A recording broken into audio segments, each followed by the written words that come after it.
말씀 나온 김에 PK 이야기를 좀 해볼까 합니다. 홍준표 후보가 오늘 부산을 6번째로 찾았는데요. 부산 대첩이라고 명명한 이곳 거점 유세에서 홍준표 후보가 그 문제의 발언을 놓지 않았습니다. 또 돌아와요 부산은행 한 곡조 뽑았는데요. 이 맞춤형 유세라고 봐야 되나요? 먼저 함께 보시겠습니다.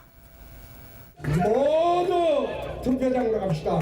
우리 부산 사람들이 90% 이상 투표하면 내가 무조건 돼요. 그리고 또 우리 부산 사람들이 또 한번 딱 열받기 시작하면 이 무섭잖아요.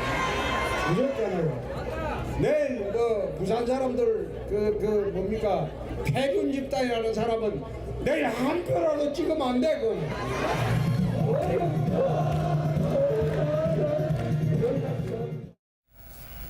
바른정당과 정의당에서는 저 PK의 발언, 이게 지역감정 조장으로 보이시나요? 아니면 그 지역에서 당연히 이 부분에 대해서는 반감을 드러내야 할 발언이라고 보시나요? 네, 제가 먼저. 네. 예. 당연히 그 지역 감정뿐만 아니라 여러 가지 면에서 그 반감이 조성될 수밖에 없다고 생각합니다. 우선 아까 두 분 말씀을 들으면서 뭐 어느 쪽이나 네. 크게 적절하다고 말씀드리긴 좀 어렵다는 생각이 들고요. 다만 이제 홍 후보께서는 제가 개인적으로 볼 때는 조금 더 이제 재미있게 쉽게 소통하려고 하시는 것 같은데, 네. 근데 그것이 실제 재미와 어떤 그 강한 그 후보로서의 이미지를 보여주는데 적절하다고 판단하시는지는 정말 의문입니다. 매번 들을 때마다 충격적이고, 아니 어떻게 저런 분이 대선 후보가 되셨나 궁금할 네. 정도거든요. 그러니까 그 PK 지역에서도 그 말씀을 하셨을 때 뭐 진위는 어떻다 하더라도 그걸 듣는 지지자들조차 낯뜨거워질 수밖에 없는 그런 발언이라고 생각합니다. 그리고 날이 갈수록 굉장히 인신모독에 가까운 그런 표현이 자꾸 나오고 계세요. 그러다 보니까 같은 이제 보수 정당이지만 저희는 이제 홍 후보의 발언이 오히려 네. 걱정스럽고 이제 보수 전체에 대한 어떤 자괴감, 수치스러움 이런 것을 자꾸 이제 불러일으키는 것 같아서 특히 청년층들 굉장히 지금 염려스럽고 심지어 분노하는 마음으로 이렇게 보고 있습니다. 근데 그래도 외신에서 역전 가능할 수 있다. 물론 전제 조건을 달긴 했습니다만 말이죠. 여기서 홍준표 후보나 아니면 안철수 후보 측은 우리가 바로 그 역전의 당사자다라고 얘기를 하고 있는데 어떠한 근거에서 나오는 말입니까? 그게 사실 표현이 원래 간극이 좁혀진다라는 표현을 네. 썼다가 지사를 고쳤거든요. 역전할 수 있다 이런 표현을 고쳤는데 네. 그 뒤에 이제 이어지는 그 멘트를 보면 안철수 후보께서 지금 그때까지는 앞서 있지만 네. 추세를 보면 안철수 후보는 내려가는 추세이고 홍준표 후보는 올라가는 추세이기 때문에 그 문맥을 보면 이제 홍준표 후보를 일컫는 것이다 이렇게 저희는 해석하고 있습니다. 네, 문재인 후보 측에서는 1위는 변하지 않았다라는 입장이신 거죠. 뭐 그건 너무나 당연하고요. 네. 다만 이제 이거 if 가정법을 써서 한 이야기 아닙니까? 그죠? 네. 가정을 해서 만약에 중도와 보수가 한쪽으로 쏠린다면 그러니까 현실 실현 가능성이 전혀 없는 것을 가정을 해서 한 이야기이기 때문에 저 외신은 거의 가치가 없는 외신이라는 말씀을 하나 드리고요. 그다음에 둘째, 아니 한국의 대선 상황은 한국 기자들이 제일 잘하지 국내 특파원도 확인해 놓지 않은 저 외신에서 어떻게 한국 사정을 제대로 알겠습니까? 그러니까 별 쓸데없는 내용의 보도를 했다. 그리고 외신에서 한 줄 보도하면 뭐 그것이 대단한 양 그렇게 뭐 이렇게 이야기들을 인용하는데 네. 그거야말로 외신 사대주의가 아닌가 그런 생각을 합니다. 타임에도 나오셨나요? 제가 타임에 나오고 자랑해본 적이 없어요. 오히려 외신이라고 하는 것들은 이렇게 네. 객관적으로 볼 수 있잖아요. 우리 한국에 있다 보면 그 내용을 객관적으로 보기 어려운데 외신들이 굉장히 객관적으로 봐준 것 같고요. 네. 아마 그런 것 같습니다. 지금 극좌 괴멸, 극우 괴멸론 이런 괴멸론이 지금 판치고 있는데 이런 좌우 프레임 전쟁으로는 지금 될 수 없는 구도거든요. 우리 네. 지긋지긋하지 않았습니까? 1번이 집권하면은 2번이 반대를 위한 반대만을 하고 2번이 집권하면 또 1번이 반대를 위한 반대만을 네. 하고 이런 프레임들이 국민들이 굉장히 식상해하고 있고 지금 홍준표 후보의 어떤 이런 막말 또는 보수의 품격을 손상시키는 것들 이게 결과적으로 표로 이어지지는 네. 않을 것이다. 그렇게 봤을 때 어떤 외신의 그런 현상들을 파악한 게 아닌가 이런 생각이 듭니다. 박원석 공보단장께 발언권을 드려야 될 것 같아요. 너무 오랜만에 끼어들지 드리죠. 않고 있었더니 진행이 굉장히 치우치네요. 네. 우선은 그 문용식 그 단장이든가요? 네. 패륜 집단이라고 한 말 굉장히 부적절했죠. 왜냐하면 정치인들이나 혹은 정치 세력이 상호간에 비판을 해도 그 지지자들을 비판하는 거는 굉장히 부적절합니다. 근데 충분히 그렇게 들릴 만한 개연성이 있는 표현이었고 네.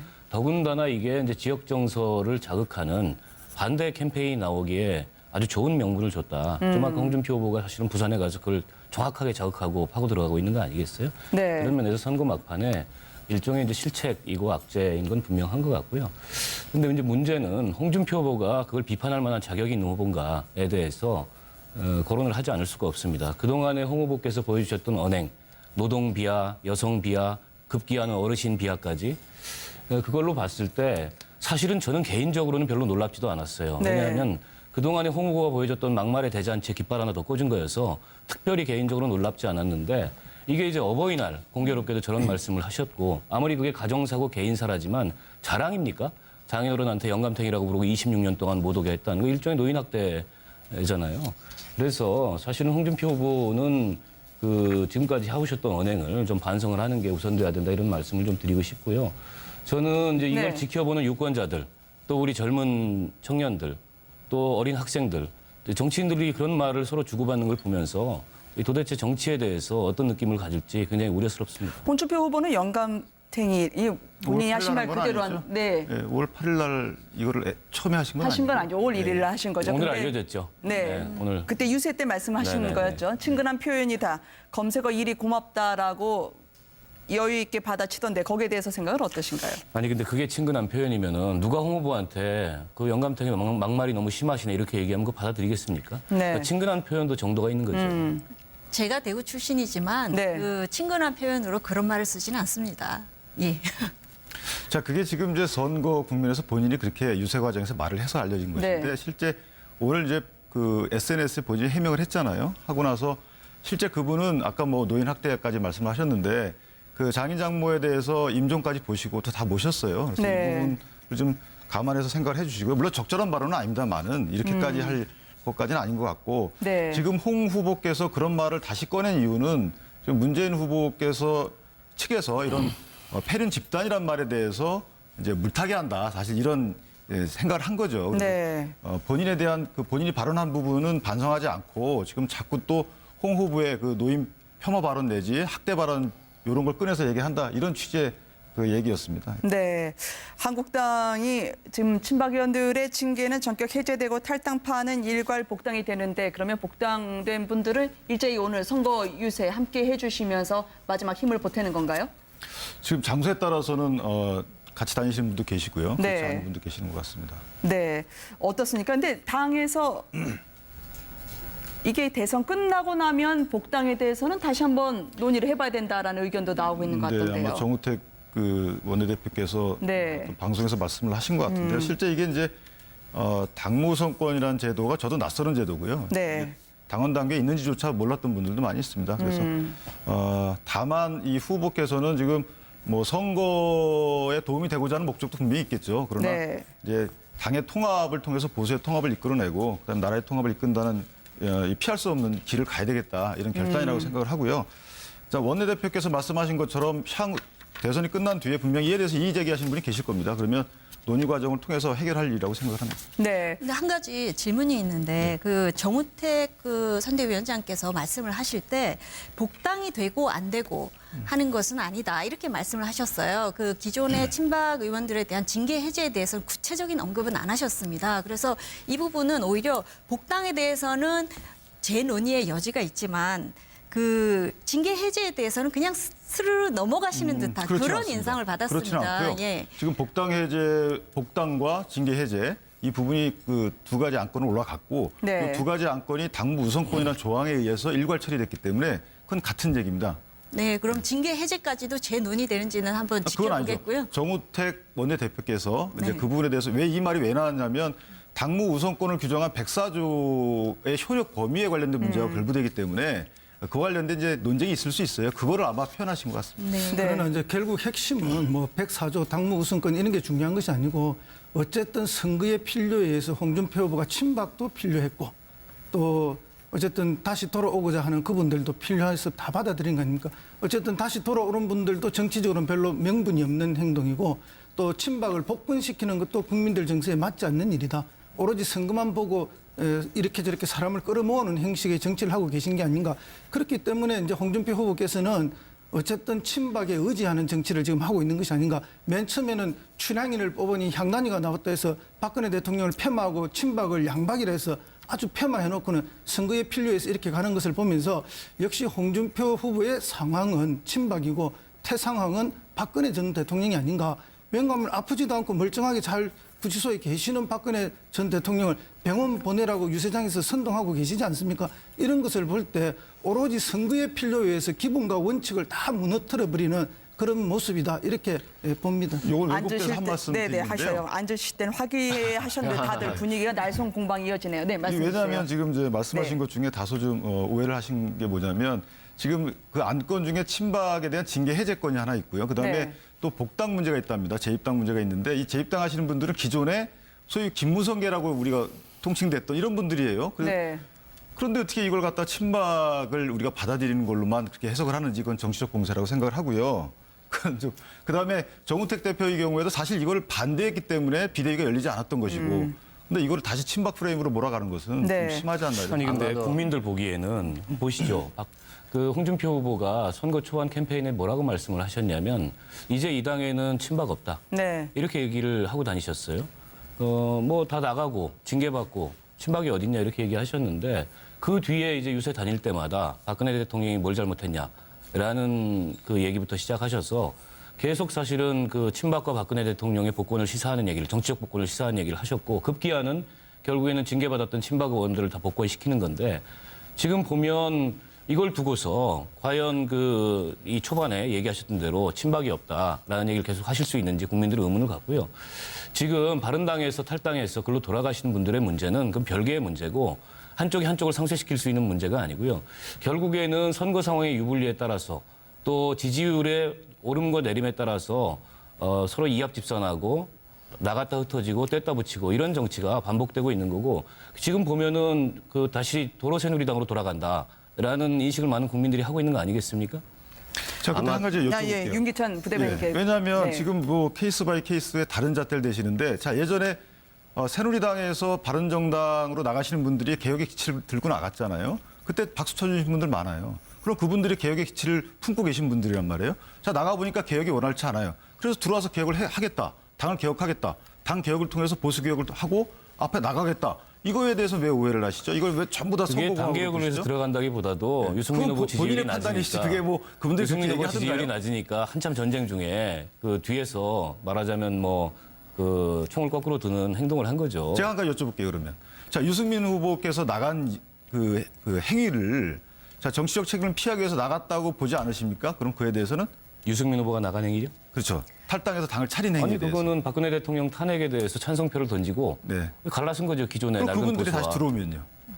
그분들의 당을 개혁하겠다 그분들 하고 명분 없는 행동한 거죠. 명분 없는 그러니까 행동했다고 잣대가 말씀드리지 있는 거예요. 않습니까? 저희 네, 바른당에 계시던 먼저 분들 제가 하나의 사람 발언해 그렇게 드릴게요. 두 개의 이게 잣대를 갖고 보시면 아마 안 되죠. 한국당 같은 경우는 아마 대선 이후에 큰 싸움판이 한번 벌어질 겁니다. 지금 바른정당에서 회군에서 오신 분들 전혀 명분 없이 오지 않았습니까? 분명히 나갈 때 개혁보수 그리고 친박 패권에 대한 어떤 반대 그리고 국민들에 대한 사과와 반성이 없다라고 해서 나갔는데 이분들이 회군할 때 그냥 뭐 정권 교체를 하기 오겠다라고 하는데 홍준표 후보는 정권 교체 안 되거든요. 그렇다면 돌아오는데 무슨 명목이냐? 이분들 개인으로는 배지를 갖고 홍준표 후보는 홍준표계의 국회의원을 확보하고 또 면죄부를 주는 거 아니겠습니까? 친박 패권에게는 면죄부를 주고 이런 굉장히 명분도 없고 국민들을 기만하는 것이다. 이래서는 보수가 발전하기는 어렵고 이번에는 보수가 진정으로 보수 정당에게 회초리를 들어줘야 된다. 이런 말씀 드리고 싶습니다. 라는 입장이신 거죠. 뭐 그건 너무나 당연하고요. 네. 다만 이제 이거 if 가정법을 써서 한 이야기 아닙니까? 그죠? 네. 가정을 해서 만약에 중도와 보수가 한쪽으로 쏠린다면 그러니까 현실 실현 가능성이 전혀 없는 것을 가정을 해서 한 이야기이기 때문에 저 외신은 거의 가치가 없는 외신이라는 말씀을 하나 드리고요. 그다음에 둘째, 아니 한국의 대선 상황은 한국 기자들이 제일 잘하지 국내 특파원도 확인해놓지 않은 저 외신에서 어떻게 한국 사정을 제대로 알겠습니까? 그러니까 별 쓸데없는 내용의 보도를 했다. 그리고 외신에서 한 줄 보도하면 뭐 그것이 대단한 양 그렇게 뭐 이렇게 이야기들을 인용하는데 네. 그거야말로 외신 사대주의가 아닌가 그런 생각을 합니다. 타임에도 나오셨나요? 제가 타임에 나오고 오히려 자랑해본 적이 없어요. 오히려 외신이라고 하는 것들은 이렇게 네. 객관적으로 볼 수 있잖아요. 우리 한국에 있다 보면 그 내용을 객관적으로 보기 어려운데 외신들이 굉장히 객관적으로 봐준 것 같고요. 네. 아마 그런 것 같습니다. 지금 극좌 괴멸, 극우 괴멸론 이런 괴멸론이 지금 판치고 있는데 이런 좌우 프레임 전쟁으로는 지금 될 수 없는 구도거든요. 우리 네. 지긋지긋하지 않았습니까? 1번이 집권하면은 2번이 반대를 위한 반대만을 하고 2번이 집권하면 또 1번이 반대를 위한 반대만을 네. 하고 이런 프레임들이 국민들이 굉장히 식상해하고 있고 지금 홍준표 후보의 어떤 이런 막말 또는 보수의 품격을 손상시키는 것들 이게 결과적으로 표로 이어지지는 네. 않을 것이다. 그렇게 봤을 때 어떤 외신의 그런 현상들을 파악한 게 아닌가 이런 생각이 듭니다. 박원석 공보단장께 발언권을 드려야 될 것 같아요. 너무 오랜만에 끼어들지 드리죠. 않고 있었더니 진행이 굉장히 치우치네요. 네. 우선은 그 문용식 그 단장이든가요? 네. 패륜 집단이라고 한 말 굉장히 부적절했죠. 왜냐하면 정치인들이나 혹은 정치 세력이 상호 간에 비판을 해도 그 지지자들을 비판하는 거는 굉장히 부적절합니다. 근데 충분히 그렇게 들릴 만한 개연성이 있는 표현이었고 네. 더군다나 이게 이제 지역 정서를 자극하는 반대 캠페인이 나오기에 모독에 가까운 그런 표현이 자꾸 나오고 계세요. 그러다 보니까 같은 이제 보수 정당이지만 저희는 이제 홍 후보의 발언이 오히려 네. 걱정스럽고 이제 보수 전체에 대한 어떤 자괴감, 수치스러움 이런 것을 자꾸 이제 불러일으키는 것 같아서 특히 청년층들 굉장히 지금 염려스럽고 심지어 분노하는 마음으로 이렇게 보고 있습니다. 근데 그래도 외신에서 역전 가능할 수 있다. 물론 전제 조건을 달긴 했습니다만 말이죠. 여기서 홍준표 후보나 아니면 안철수 후보 측은 우리가 바로 그 역전의 당사자다라고 얘기를 하고 있는데 어떠한 근거에서 나오는 말입니까? 그게 사실 표현이 원래 간극이 좁혀진다라는 표현을 네. 썼다가 지사를 고쳤거든요. 역전할 수 있다 이런 표현을 고쳤는데 네. 그 뒤에 이제 이어지는 그 멘트를 보면 안철수 후보께서 지금 그때까지는 앞서 있지만 네. 추세를 보면 안철수 후보는 내려가는 추세이고 홍준표 후보는 올라가는 추세이기 때문에 그 문맥을 보면 이제 홍준표 후보를 일컫는 것이다 이렇게 저희는 해석하고 있습니다. 네, 문재인 후보 측에서는 1위는 변하지 않았다. 그래서 당연히 이 부분에 대해서는 반감을 드러내야 할 발언이라고 보시나요? 네, 제가 먼저. 네. 예.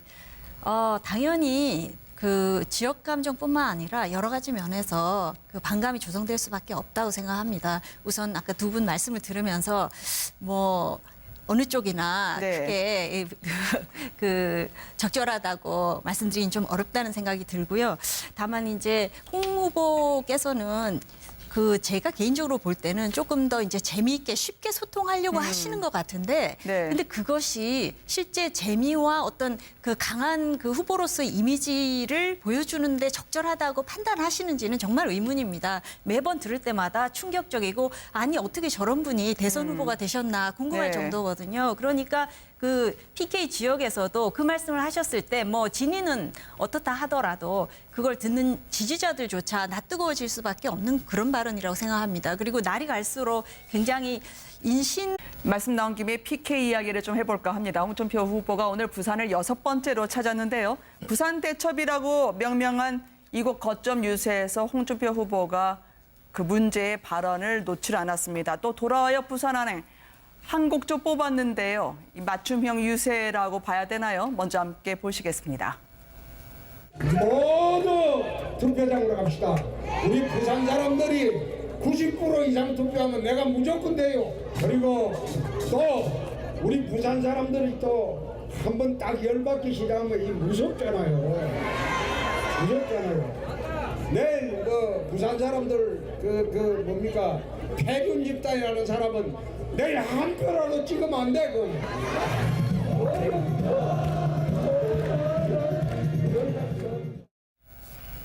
바른정당과 정의당에서는 저 PK의 발언 이게 지역 감정 조장으로 보이시나요? 아니면 그 지역